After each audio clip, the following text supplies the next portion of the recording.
Sir ತೆರಿಗೆ ಪಾಲ್ ಕೇಳೋದು ಸಣ್ಣತನ ಅಂತ ಪೀಯೂಷ್ ಗೋಯಲ್ ನೋಡಿ, ಮೊದಲನೇದಾಗಿ ಕೇಂದ್ರ ಸರ್ಕಾರದವರಿಗೆ ನಾಚಿಕೆ ಬರಬೇಕು ಇಂಥ ಸ್ಟೇಟ್ಮೆಂಟ್ ಕೊಡೋಕ್ಕೆ. ನಾವು 100 ರೂಪಾಯಿ ಕೊಡ್ತಾ ಇದ್ರೆ ನಾವು ಎಲ್ಲ 100 ರೂಪಾಯಿ ನಮ್ಗೆ ವಾಪಸ್ ಕೊಡಿ ಅಂತ ಹೇಳ್ತಾ ಇದ್ದಲ್ಲ. ಈಗ ಯು ಪಿಗೆ ನೀವು ನೋಡಿ, ಯು ಪಿದವರು 100 ರೂಪಾಯಿ ತೆರಿಗೆ ಕೊಟ್ಟರೆ ಅವರಿಗೆ 182 ಹೋಗ್ತಾ ಇದೆ, ಬಿಹಾರದವರಿಗೆ 333 ಹೋಗ್ತಾ ಇದೆ.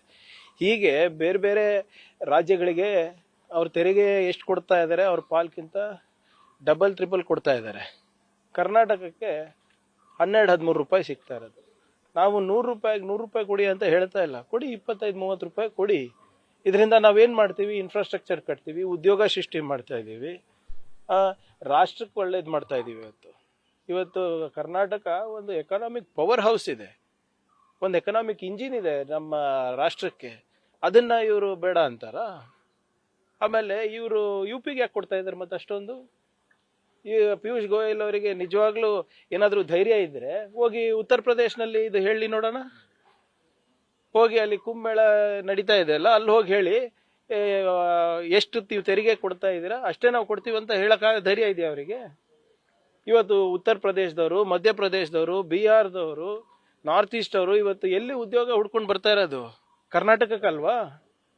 ಮತ್ತೆ ನಾವು ಇಡೀ ರಾಷ್ಟ್ರಕ್ಕೆ ಉದ್ಯೋಗ ಸೃಷ್ಟಿ ಮಾಡಬೇಕು, ರಾಷ್ಟ್ರ ಕಟ್ಟುವಂತ ಕೆಲಸ ಮಾಡಬೇಕು. ಅಂತಾರಾಷ್ಟ್ರೀಯ ಮಟ್ಟದಲ್ಲಿ ಇವತ್ತು ಏನಾದರೂ ದೇಶಕ್ಕೆ ಹೆಸರಿದೆ ಅಂದ್ರೆ ಅದು ಬೆಂಗಳೂರಿಂದ ಇದೆ, ಕರ್ನಾಟಕದಿಂದ ಇದೆ.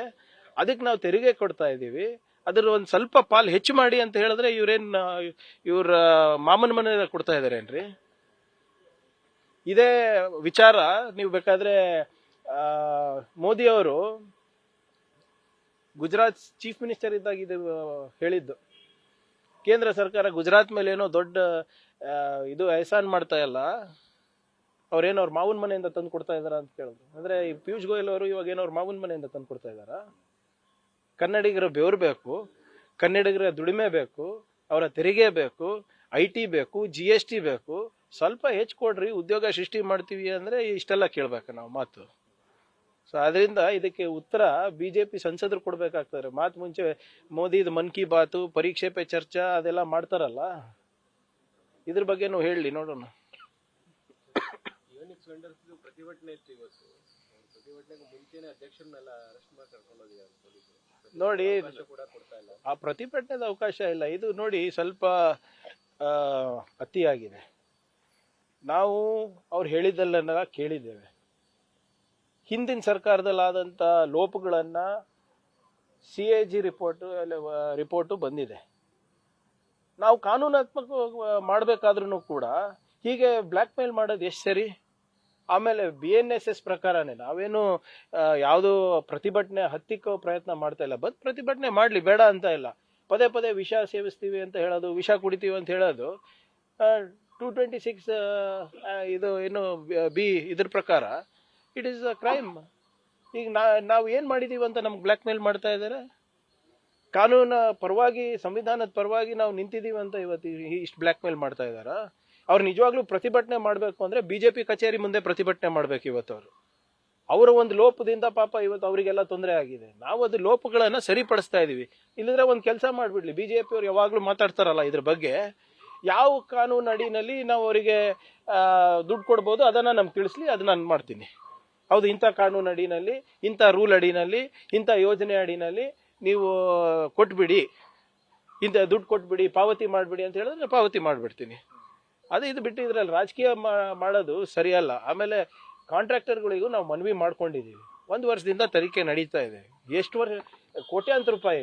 ಇವರು 430-40 ಕೋಟಿ ರೂಪಾಯಿದು ಆಡಿಟ್ ಅಬ್ಜೆಕ್ಷನ್ ಆಗಿದೆ. ಯಾರ ದುಡ್ಡಿದು? ಕನ್ನಡಿಗರ ದುಡ್ಡು, ತೆರಿಗೆ ದುಡ್ಡು, ನಿಮ್ಮ ದುಡ್ಡು. ಸುಮ್ಮನೆ ಹಾಗೆ ಕೊಟ್ಬಿಡು ಅಂತ ಹೇಳಿದ್ರೆ ಅದಕ್ಕೇನು ಆ ನಿಯಮಗಳಿಗೆ ಏನು ಗೌರವ ಇದೆಯಾ? ಇಲ್ಲ. ಸೊ ಅದರಿಂದ whatever it is to be done by law ಅಷ್ಟೇ. ಈಗ ಪ್ರತಿಭಟನೆ ಮಾಡ್ಲಿ ಸರ್, ಬೇಡ ಅಂತ ಇಲ್ಲ.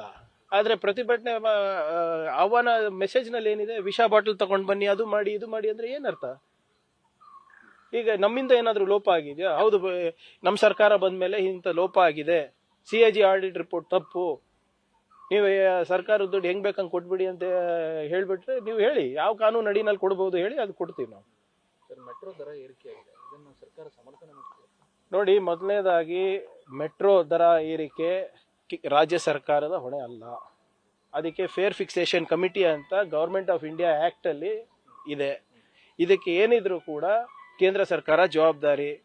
ತಮಗೆ ನೆನಪಿದ್ರೆ PC ಮೋಹನ್ ಅವರು ಮತ್ತು ತೇಜಸ್ವಿ ಸೂರ್ಯ ಅವರು ಜನವರಿ ಎಂಡ್ನಲ್ಲಿ ನಾವು ಮೋದಿ ಸರ್ಕಾರಕ್ಕೆ ಮನವಿ ಮಾಡ್ಕೊಂಡಿದ್ದೇವೆ, ಇದು ಏನೋ ಈ ದರ ಏರಿಕೆಯನ್ನು ನಾವು ಮುಂದೆ ಹಾಕ್ಲಿಕ್ಕೆ ನಾವು ಮನವಿ ಮಾಡ್ಕೊಂಡಿದ್ದೆ, ಅದು ಶಿಫಾರಸನ್ನು ಒಪ್ಪಿದ್ದಾರೆ ಅಂದ್ಬಿಟ್ಟು ಧನ್ಯವಾದ ಅಂತ ಹೇಳಿರ್ಲಿಲ್ವೇನ್ರಿ? ಅವಾಗ ತಾತ್ಕಾಲಿಕವಾಗಿ ಮುಂದೆ ಹಾಕಿದ್ಕೆ ಧನ್ಯವಾದ ಅಂತ ಹೇಳಿದ್ರು. ಈಗ ಏರ್ಸ್ಲಿಕ್ಕೆ ಅದು ಯಾರ ಜವಾಬ್ದಾರಿ? ಅವಾಗ ಮೋದಿ ಸರ್ಕಾರದ ಹೆಸರು, ಇವಾಗ ನಮ್ಮ ಹೆಸರು. ಅದೇ ನ್ಯಾಯ? ಮೊನ್ನೆ ಇಲ್ಲಿ ನಾವು BMTC ಮತ್ತು KSRTC ದರ ಹೆಚ್ಚಳ ಮಾಡಿದಾಗ ಎಲ್ಲರಿಗೂ ಗುಲಾಬಿ ಹೂವು ಕೊಟ್ಟು ಕ್ಷಮೆ ಕೇಳಿದ್ರಲ್ಲ, ನಾರಾಯಣ ಸ್ವಾಮಿ ಚೆಲುವಾದಿಯವರು ಮತ್ತು ಅಶೋಕ್ ಅವರು.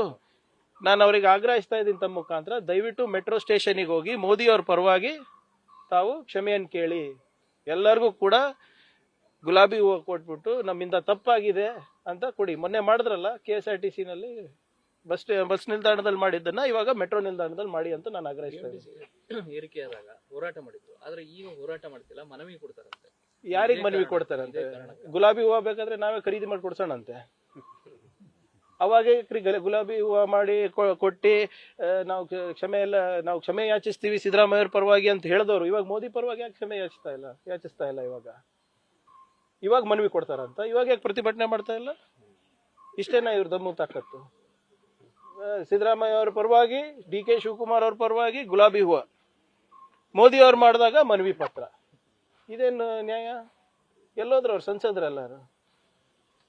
ಆದ್ರಿಂದ ಏನಿದ್ರು ಕರೆಕ್ಟಾಗಿ ಮಾಡಲಿ. ಮಹಾರಾಷ್ಟ್ರದಲ್ಲಿ 15% ದರ ಏರಿಕೆ ಮಾಡಿದ್ರು. ಯಾರು? ಟ್ರಾನ್ಸ್ಪೋರ್ಟ್ ಇದ್ರೆ ಸೇಮ್ ಪಬ್ಲಿಕ್ ಟ್ರಾನ್ಸ್ಪೋರ್ಟ್ ಫಾರ್ ಬಸ್ಸಸ್ಸಿಗೆ. ಅವಾಗ ಇವ್ರೇನಂದಿಲ್ಲ. ಮಹಾರಾಷ್ಟ್ರದವರು ಶಕ್ತಿ ಮಾಡೆಲ್ ಅನ್ನ ತಿಳ್ಕೊಳ್ಳಿಕ್ಕೆ ಮೊನ್ನೆ ಬಂದಿದ್ರೆ ಇಲ್ಲ, ಆದ್ರೆ ಇದು ಯಶಸ್ವಿಯಾಗಿ ನಡೀತಾ ಇದೆ ಅಂತ ತಾನೇ ಮಾಡ್ತಾ ಇರೋದು. ಸೊ ಇವತ್ತು ಕರ್ನಾಟಕ ಮಾಡೆಲ್ ಅನ್ನ ಫಾಲೋ ಮಾಡ್ತಾ ಇರೋದು ವಿನಃ BJP ಗವರ್ಮೆಂಟ್ಗಳು ಬೇರೆ ಕಡೆ ಗುಜರಾತ್ ಮಾಡೆಲ್ ಫಾಲೋ ಮಾಡ್ತಾ ಇಲ್ಲ. ದಲಿತ ಸಮಾವೇಶ ನಿಮಗೂ ಆಹ್ವಾನ ಇರುತ್ತೆ, ಬನ್ನಿ. ಯಾವಾಗ ಅದೇ ಎಲ್ಲರೂ ಖರ್ಗೆ ಅವರನ್ನು ಮೀಟ್ ಮಾಡಿದ್ರು ಅಂತ? ಅದು ವೈಯಕ್ತಿಕವಾಗಿ ಮೀಟ್ ಮಾಡಿದ ಹೊರತು ಅದರಲ್ಲಿ ಏನು ರಾಜಕೀಯ ಇರಲಿಲ್ಲ. ಬಹಳಷ್ಟು ದಿನಗಳಿಂದ ಖರ್ಗೆ ಸಾಹೇಬ್ರಿಗೆ ಭೇಟಿ ಆಗ್ಲಿಕ್ಕೆ ಬರ್ಬೇಕಂತ ಇದ್ರು. ಸೊ ನಿನ್ನೆ ನಾನು ಹೋಗಿದ್ದೆ ಪರಮೇಶ್ವರ್ ಸಾಹೇಬ್ರ ಮನೆಗೆ, ಬೇರೆ ಯಾವುದೋ ವಿಚಾರಕ್ಕೆ, ಕ್ಷೇತ್ರದ ವಿಚಾರಕ್ಕೆ. ಅವಾಗ ಸಾಹೇಬ್ರು ಇದಾರ ಅಂತ ಕೇಳಿದ್ರು. ಇದಾರೆ ಅಂದಾಗ ನಡಿ ಅಲ್ಲೇ ಹೋಗೋಣ, ದಾವಣಗೆರೆ ಹೋಗೋದಕ್ಕಿಂತ ಮುಂಚೆ ನಾನು ಹೋಗಿ ಬರ್ತೀನಿ ಅಂತ ಬಂದಿದ್ದೆ ಅಷ್ಟೇ. ಅಯೋಧ್ಯೆ ರಾಮ ಬೇರೆ, ವಾಲ್ಮೀಕಿ ಸೃಷ್ಟಿಸಿದ ರಾಮ ಬೇರೆ. ನೋಡಿ, ವಾಲ್ಮೀಕಿ ರಾಮಾಯಣ ಏನಿದೆ ಅದರಲ್ಲಿರುವಂಥ ಅಂಶಗಳೇ ಬೇರೆ ಇದೆ. ತುಳಸಿದಾಸ ರಾಮಾಯಣನೇ ಬೇರೆ. ಹಂಗೆ ಹಲವಾರು ರಾಮಾಯಣಗಳು ಬರೆದಿದ್ದಾರೆ. ಆ ಎಲ್ಲ ವರ್ಷನ್ಸು ಬೇರೆ ಬೇರೆ ಅವ್ರವ್ರಿಗೆ ಅನಿಸಿಕೆ ಪ್ರಕಾರ ಇರುತ್ತೆ. ಮಹಾದೇವಪ್ಪ ಅವರು ಅಷ್ಟೇ ಹೇಳಿರೋದು. ಒರಿಜಿನಲ್ ರಾಮಾಯಣ ಬೇರೆ ಇದೆ. ಇವಾಗ ಪ್ರಸ್ತುತವಾಗಿ ಚಾಲ್ತಿನಲ್ಲಿ ಇವತ್ತೇನು ಇವರೆಲ್ಲ BJP ಅವ್ರು ಹೇಳ್ಕೊಂಡು ನೋಡ್ತಾರೆ, ಅದು ಬೇರೆದಿದೆ ಅಂತ. BJP ಅವರು ಆ ಕಡೆ ವಾಲ್ಮೀಕಿ ರಾಮಾಯಣನೂ ಓದಿಲ್ಲ ಅಥವಾ ತುಳಸಿದಾಸ್ ರಾಮಾಯಣನೂ ಓದಿಲ್ಲ. ನಾನು ಹೇಳಿದ್ದೀನಲ್ಲ ಎಷ್ಟು ಸರಿ, ಅವ್ರಿಗೆ ಕರೆಸ್ಬಿಟ್ಟು ಕೇಳ್ಬಿಡಿ ಎಷ್ಟು ಜನಕ್ಕೆ ಹನುಮಾನ್ ಚಾಲೀಸ ಗೊತ್ತು, ಎಷ್ಟು ಜನಕ್ಕೆ ಅವರ ಇತಿಹಾಸ ಗೊತ್ತು, ವೀರ್ ಸಾವರ್ಕರಿಗೆ ವೀರ್ ಅಂತ ಬಿರುದು ಹೇಗೆ ಸಿಕ್ತು, ಅವೆಲ್ಲ ಹೇಳ್ತಾರ? ಹೇಳೋದಿಲ್ಲ. ಸುಮ್ಮನೆ ಎಲೆಕ್ಷನ್ ಬಂದಾಗ ಮಾತ್ರ ಇವ್ರಿಗೆ ಅಷ್ಟೇ ಇದು ರಾಮಾಯಣ ಮೇಲೆ ಪ್ರೀತಿ, ಅದ್ರ ಮೇಲೆ ಪ್ರೀತಿ. ಅವರಿಗೆ ರಾಮಾಯಣ ಬೇಕು, ಆದರೆ ಯಾರು ಬರ್ದಿರೋದು ಆ ಸಮುದಾಯದ ವಾಲ್ಮೀಕಿ ಬೇಡ ಅವರಿಗೆ ಅಂತ ವ್ಯವಸ್ಥೆನಲ್ಲಿ ಇದ್ದೀವಿ ಇವತ್ತು ನಾವು. ಅದೇ ಸಮಾವೇಶದಲ್ಲಿ ಪರಮೇಶ್ವರ್ ಅವರು ಜಾತಿ ಗಣತಿ ಅಡ್ಡಿ ಮಾಡೋರ ಬಗ್ಗೆ ಕೂಡ ಟೀಕೆ ವ್ಯಕ್ತಪಡಿಸಿದ್ದಾರೆ. ಸರ್ಕಾರ ನಿಮ್ದೇ ಇದೆ, ಸಮಾವೇಶಗಳಲ್ಲಿ ಯಾಕೆ ಅಡ್ಡಿಪಡಿಸ್ತಾರೆ ಅಂತ ಮಾತಾಡ್ತೀವಿ. ಸರ್ಕಾರ ಇದ್ದಾಗ ಜಾರಿ ಮಾಡ್ಲಿಕ್ಕೆ ನೋಡಿ, caste census can only be given by permission can be granted only by central government. ನಮ್ಮ ಒಂದು ನಿಮಿಷ ಸರ್, ನಮ್ಮ ರಾಜ್ಯದಲ್ಲಿ ಬ್ಯಾಕ್ವರ್ಡ್ ಕಮಿಷನ್ ಅಂತ ಇದೆ. Backward commission has the power to conduct surveys. ಸಮೀಕ್ಷೆಗಳು ಮಾಡ್ಬೋದು, ಯಾವುದಾದ್ರೂ ಸಮೀಕ್ಷೆ. ಆರ್ಥಿಕವಾಗಿ ಮಾಡ್ಬೋದು, ಸಾಮಾಜಿಕವಾಗಿ ಮಾಡ್ಬೋದು, ಶೈಕ್ಷಣಿಕವಾಗಿ ಮಾಡ್ಬೋದು, ಎಷ್ಟು ಹಿಂದುಳಿದಿದ್ದಾರೆ ಅಂತ ಮಾಡ್ಬೋದು ವಿನಃ that does not account to census. ನಾವು ಸಮೀಕ್ಷೆಗೆ ಮತ್ತು ಸೆನ್ಸಸ್ಸಿಗೆ ಕನ್ಫ್ಯೂಸ್ ಮಾಡೋದು ಬೇಡ. ಯಾಕಂದರೆ ಕೋರ್ಟ್ನಲ್ಲಿ it will not stand. And permission ಈಗ ಮೊನ್ನೆ ತೆಲಂಗಾಣನಲ್ಲಿ ಕೂಡ ಏನು ಮಾಡಿದ್ದಾರೆ, ಸೆನ್ಸಸ್ ಮಾಡಿ ಅದನ್ನು ಸರ್ವೆ ಮಾಡಿ ಅದನ್ನು ಸೆನ್ಸಸ್ ಏನೋ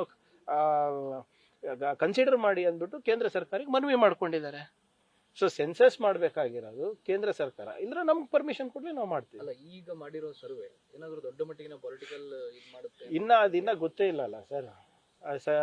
ಸಮೀಕ್ಷೆನಲ್ಲಿ ಏನಿದೆ, ಹೇಗಿದೆ, ಯಾರು ಮಾಡಿದ್ದಾರೆ, ಏನಿದೆ ಅಂತೆಲ್ಲ ಗೊತ್ತಾದ್ಮೇಲೆ ಕ್ಯಾಬಿನೆಟಿಗೆ ಬಂದ್ಮೇಲೆ ಅದು ಮುಂದಿಟ್ಟ ಮೇಲೆ ಗೊತ್ತಾಗ್ತದೆ. ಅದು ಅದ್ರ ಮೆಥಡಾಲಜಿ ಏನಿದೆ, ಎಷ್ಟು ಜನ ಮಾಡಿದ್ರು, ಹೇಗೆ ಮಾಡಿದ್ರು, ಯಾವ ಸಮುದಾಯ ಎಷ್ಟಿದೆ, ಶೈಕ್ಷಣಿಕವಾಗಿ ಯಾರು ಹಿಂದುಳಿದಿದ್ದಾರೆ, ಸಾಮಾಜಿಕವಾಗಿ ಯಾರು ಹಿಂದುಳಿದಿದ್ದಾರೆ, ಆರ್ಥಿಕವಾಗಿ ಯಾರು ಹಿಂದುಳಿದಿದ್ದಾರೆ ಗೊತ್ತಾಗುತ್ತೆ.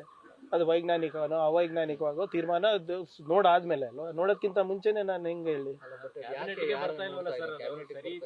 ಇಲ್ಲ, 2 ಸರಿ ತಗೊಂಡ್ ಬಾ ಅಂತ ಹೇಳಿದ್ರು, ಬಟ್ 1 ಸರಿ ಪೋಸ್ಟ್ಪೋನ್ ಆಯ್ತಲ್ಲ ಕ್ಯಾಬಿನೆಟ್. ಮಾಡೋದಕ್ಕೆ ಯಾಕೆ ಇಷ್ಟು ವಿಳಂಬ ಅನ್ನೋದು? ವಿಳಂಬ ಏನು, ಸೀಲ್ ಓಪನ್ ಮಾಡೋದಕ್ಕೆ? ಈಗ ಬಿಜೆಪಿ ಅವರಿಗೆ ಅಷ್ಟು ಆಸಕ್ತಿ ಇದ್ದಿದ್ರೆ ಅವಾಗ ಮಾಡ್ತಾ ಇದ್ರಲ್ಲ. ಇಲ್ಲ, ಯಾವುದೇ ರೀತಿಯಾದಂತ ಒತ್ತಡ ಯಾರ ಮೇಲೂ ಇಲ್ಲ. ದಯವಿಟ್ಟು ಮತ್ತೊಮ್ಮೆ ಮಾಧ್ಯಮ ಸ್ನೇಹಿತರಿಗೆ ನಾನು ಹೇಳಕ್ಕೆ ನಾನು ಬಯಸ್ತಾ ಇದ್ದೀನಿ, ಸರ್ವೆಗೆ ಸೆನ್ಸಸ್ಸಿಗೆ ಅಜಗಜಾಂತರ ವ್ಯತ್ಯಾಸ ಇದೆ. ಅದನ್ನ ಎರಡು ಏನೋ ಪರ್ಯಾಯ ಪದಗಳಂತ ನೀವು ಬಳಸಬೇಡಿ. ನೀವು ಅರ್ಥ ಮಾಡಿಸಿದ್ರೆ ಸಾಕಾಗ್ತದೆ. ಮಾಧ್ಯಮದಲ್ಲಿ ಏನ್ ಬರುತ್ತೆ ಅದೇ ಅಲ್ಲ ನಾವು ಹೇಳೋದು. ಆಕ್ಷನ್ ನಿಮ್ಮದು, ರಿಯಾಕ್ಷನ್ ನಮ್ಮದು. ಸೊ ನೀವು ಕರೆಕ್ಟ್ ಆಗಿ ನೀವು ಆಕ್ಷನ್ ಮಾಡ್ಬಿಟ್ರೆ ನಾವು ರಿಯಾಕ್ಷನ್ ಕರೆಕ್ಟ್ ಆಗಿ ಕೊಡ್ತೀವಿ. ಆಮೇಲೆ ಡಿ.ಕೆ. ಶಿವಕುಮಾರ್ ಕುಂಭಮೇಳದಲ್ಲಿ ಭಾಗಿಯಾಗಿದ್ದಾರೆ. ಅವ್ರವ್ರಿಗೆ ಬಿಟ್ಟು ವಿಚಾರ ಅಲ್ಲ. ಈಗ ಕುಂಭಮೇಳದಲ್ಲಿ ಹೋಗಿ ಅವ್ರಿಗೆ ಮನಃಶಾಂತಿ ಸಿಗುತ್ತೆ ಅಂತ ಅವರಿಗಿದೆ. ನಾವು ಹೋಗಿ ನಮ್ಮ ಕಾಂಗ್ರೆಸ್ ನಾಯಕರಿಗೆ ಬಿಟ್ಟಿದ್ರೆ ನಮ್ಗೆ ಮನಃಶಾಂತಿ ನಮ್ಗೆ ಸಿಗುತ್ತೆ. ಅದು ತಪ್ಪೇ. ಅವ್ರವ್ರಿಗೆ ಆಧ್ಯಾತ್ಮಿಕವಾಗಿ ಬಾಬಾ ಸಾಹೇಬ್ ಅಂಬೇಡ್ಕರ್ ಅವರು ಬಹಳ ಸ್ಪಷ್ಟವಾಗಿ ಹೇಳಿದ್ದಾರೆ, ಭಕ್ತಿ ಅನ್ನೋದೇನಿದೆ ಒಬ್ಬ ಮನುಷ್ಯಗೆ ಬಹಳ ಇಂಪಾರ್ಟೆಂಟ್ ಇದೆ. ಆದರೆ ಆ ಭಕ್ತಿ ಏನಿದೆ ಅದು ಆಧ್ಯಾತ್ಮಿಕವಾಗಿರ್ಬೋದು. ನಿನಗೆ ದೇವಸ್ಥಾನಕ್ಕೆ ಹೋಗಿ ನಿನಗೆ ನೆಮ್ಮದಿ ಮನಃಶಾಂತಿ ಸಿಗ್ತಾ ಇದ್ರೆ ಹೋಗಿ, ಕುಂಭಮೇಳನಲ್ಲಿ ಹೋಗಿ ನೀವು ಮುಳುಗಿದ್ರೆ ನಿಮ್ಗೆ ನೆಮ್ಮದಿ ಸಿಗ್ತಾ ಇದ್ರೆ ಮಾಡಿ, ನಿಮ್ಗಿಲ್ಲಪ್ಪ ಮನೆಯಲ್ಲೇ ಕುಂತು ನೀವು ಧ್ಯಾನ ಮಾಡಿದ್ರೆ ಸಿಕ್ಕಿದ್ರೆ ಮಾಡಿ, ಅದು ನಿಮ್ಗೆ. ಆದರೆ ಆ ಭಕ್ತಿ ಏನಿದೆ ಆಧ್ಯಾತ್ಮಿಕವಾಗಿರ್ಬೇಕು. ಆ ಭಕ್ತಿ ವ್ಯಕ್ತಿ ಮೇಲೆ ಬರಬಾರ್ದು ಅಂತ ಬಹಳ ಸ್ಪಷ್ಟವಾಗಿ ಬಾಬಾ ಸಾಹೇಬ್ ಅಂಬೇಡ್ಕರ್ ಅವರು ಕೊನೆಯ ಭಾಷಣದಲ್ಲಿ ಹೇಳಿದ್ರು. ಪುಣ್ಯಸ್ನಾನ ಮಾಡಿದ್ರೆ ಬಡತನ ಹೋಗಲ್ಲ ಅಂತ ಖರ್ಗೆ ಅವರು ಹೇಳಿದ್ರು. ಹೌದು, ಎಲ್ಲಿ ಹೋಗುತ್ತೆ ಈಗ ಡಿ.ಕೆ. ಶಿವಕುಮಾರ್ ಈ ತರ ಪುಣ್ಯಸ್ನಾನ ಹೋಗಿ ಇಲ್ಲಿ ನೋಡಿ, ಅದು ಅವ್ರಿಗೆ ಬಿಟ್ಟಿರೋದು. ಮಾಡಬೇಡಿ ಅಂತ ಹೇಳಿದ್ರ ನೋಡಿ, ನಿಮ್ ಭಕ್ತಿಯನ್ನ ನೀವು ರಾಜಕೀಯವಾಗಿ ಯೂಸ್ ಮಾಡ್ತಾ ಇದ್ದೀರಾ ಅಂತ ತಾನೇ ಹೇಳ್ತಾ ಇರೋದು. ಹೌದಾ ಇಲ್ಲ? ನೀವು ಮೋದಿ ಅವರಿರ್ಬೋದು, ಶಾ ಅವರಿರ್ಬೋದು, ಈಗ ಎಲ್ಲಾನು ಕೂಡ ನಿಮ್ಮ ಆಧ್ಯಾತ್ಮಿಕ ಭಕ್ತಿ ಏನಿದೆ ಅದು ರಾಜಕೀಯವಾಗಿ ಬಳಸ್ಕೊಂತ ಇದ್ರೆ ಅದಕ್ಕೆ ಆಕ್ಷೇಪ ಇದೆ. ಪ್ರಾಣ ಪ್ರತಿಷ್ಠಾಪನೆ ಮಾಡ್ಬೇಕಾಗಿತ್ತು ಯಾರ್ರೀ? ರಾಮ ಮಂದಿರದಲ್ಲಿ ಶ್ರೀಗಳು ಮಾಡ್ಬೇಕಾಗಿತ್ತು ತಾನೆ. ಯಾರು ಮಾಡಿದ್ಯಾರು? ಶಂಕರಾಚಾರ್ಯ ಅವ್ರು ಹೇಳಿದ್ರು, ನಾನಲ್ಲ. ಶಂಕರಾಚಾರ್ಯ ಅವ್ರು ಹೇಳಿರೋದಲ್ವಾ. ಅದು ಮಾಡ್ತಾ ಇರೋದು ತಪ್ಪು, ಇನ್ನ ಕನ್ಸ್ಟ್ರಕ್ಷನ್ ಮುಗ್ದಿಲ್ಲ, ಪ್ರಾಣ ಪ್ರತಿಷ್ಠಾಪನೆ ಹೆಂಗ್ ಮಾಡ್ತಾ ಇದ್ರೆ ಇದು ಸರಿಯಲ್ಲ ಅಂತ ಹೇಳಿದ್ದು ಯಾರು? ಕಾಂಗ್ರೆಸ್ನವರ? ಶಂಕರಾಚಾರ್ಯ ಅವ್ರು ಹೇಳಿದ್ರು. ಈಗ ಶಂಕರಾಚಾರ್ಯ ಮಾತನ್ನು ಮೀರಿದಾರಲ್ಲ. ಸೊ ಅದರಿಂದ ಇವರು ಏನು ರಾಮ ಇರ್ಬೋದು ಅಥವಾ ರಾಮಾಯಣ ಇರ್ಬೋದು ಅಥವಾ ಬೇರೆ ಏನು ನಮ್ಮ ಗ್ರಂಥಗಳಿರ್ಬೋದು, ಇದು ರಾಜಕೀಯವಾಗಿ ಬಳಸೋದಕ್ಕೆ ನಮ್ಮ ಆಕ್ಷೇಪ ಇದೆ. ಮಾಡಿ ನೀವು 10-11 ವರ್ಷ ಆಯ್ತಲ್ಲ ಸರ್ ನಿಮ್ಮ ಮೋದಿ ಸರ್ಕಾರ ಬಂದು. ಬಹುತ್ ಭ್ರಷ್ಟಾಚಾರ ಅಬ್ಕಿ ಬಾರ್ ಮೋದಿ ಸರ್ಕಾರ ಅಂತ ಹೇಳಿ 11 ವರ್ಷ ಆಯ್ತಲ್ಲ. ಆಯ್ತಾ ಕಮ್ಮಿ ಭ್ರಷ್ಟಾಚಾರ? ಬಹುತ್ ಹೋಗಿ ಮೆಹಂಗಾಯಿ ಪಿ ಮಾರ್ ಅಬ್ ಕಿ ಬಾರ್ ಮೋದಿ ಸರ್ಕಾರ ಅಂತ. ಇವಾಗ ಪೆಟ್ರೋಲ್ ಡೀಸೆಲ್ ಬೆಲೆ ಎಷ್ಟಾಯ್ತು? ಅಚ್ಚೇ ದಿನ ಆಯ್ತಲ್ಲ, ಅಚ್ಚೇ ದಿನ ಬಂತ ಇವತ್ತು. ಈಗ ಭಾರತೀಯರಿಗೆ ಏನು ಇದಕ್ಕ ಚೇನ್ ನಲ್ಲಿ ತಂದ್ರಲ್ಲ, ಆಯ್ತಾ? ಬಹಳ ಸ್ಪಷ್ಟವಾಗಿ ಖರ್ಗೆ ಅವರಿರ್ಬೋದು, ಬೇರೆ ಇರ್ಬೋದು, ಯಾರು ಏನ್ ಹೇಳ್ತಾ ಇದ್ದಾರೆ ಅಂದ್ರೆ, ನೀವು ಏನೇ ಇರ್ಬೋದು ಪುಣ್ಯ, ನೀವು ಬೇವಿನ ಸಸಿ ನೆಟ್ಟಿ ನೀವು ಮಾವಿನಕಾಯಿ ತಿನ್ನಕ್ಕಾಗಲ್ಲ ಅಷ್ಟೇ. ನೀವು ಎಷ್ಟೇ ಹೋಗಿ ನೀರಿನಲ್ಲಿ ಮುಳುಗಿದ್ರು ಇದಕ್ಕೆ ಪರಿಹಾರ ಏನಿದೆ ಸಾಂವಿಧಾನಿಕವಾಗಿ ಕಂಡ್ಕೋಬೇಕಾಗ್ತದೆ, ಕಾನೂನಾತ್ಮಕವಾಗಿ ಕಂಡ್ಕೋಬೇಕಾಗ್ತದೆ, ರಾಜಕೀಯವಾಗಿ ಕಂಡ್ಕೋಬೇಕಾಗ್ತದೆ. ಹೊರತು ನೀವು ಹೋಗಿ ಕೈ ಎಲ್ಲಾದ್ರೂ ಮುಗಿದ್ರು ಇದಕ್ಕೆ ಪರಿಹಾರ ಸಿಗೋದಿಲ್ಲ. ಸರ್, ಬಂಗಾರಪೇಟೆ ನಾರಾಯಣಸ್ವಾಮಿ ಅವರು ಏಪ್ರಿಲ್ ನಲ್ಲಿ ಒಂದಷ್ಟು ಸಂಪುಟದಲ್ಲಿ ಬದಲಾವಣೆ ಆಗ್ತದೆ ಅಂತ ಮಾತಾಡಿದ್ದಾರೆ. ಏನ್ ನನ್ಗೆ ಗೊತ್ತಿಲ್ಲ ಅದ್ರ ಬಗ್ಗೆ. ಆ ಥರದ್ದೇನಾದ್ರು ನನ್ಗೆ ಗೊತ್ತಿಲ್ಲ, ಅವ್ರಿಗೆ ಗೊತ್ತಿದ್ರೆ ಐ ಡೋಂಟ್ ನೋ. ಈಗ ನಾನು ಕೇಳಿರೋದನ್ನ ಅವ್ರಿಗೆ ಹೋಗಿ ಕೇಳಿದ್ರೆ ಅವ್ರಿಗೆ ಹೆಂಗ್ ಗೊತ್ತಾಗ್ತದೆ ಹೇಳಿ? ಅವ್ರು ಹೇಳಿದ್ದನ್ನ ನನ್ಗೆ ಕೇಳಿದ್ರೆ ನನ್ಗೆ ಹೆಂಗ್ ಗೊತ್ತಾಗ್ತದೆ? Thank you. ನ್ಯೂಸ್ ಫಸ್ಟ್, ನಿರ್ಭೀತಿಯಿಂದ ನಿಮ್ಮ ಪರವಾಗಿ.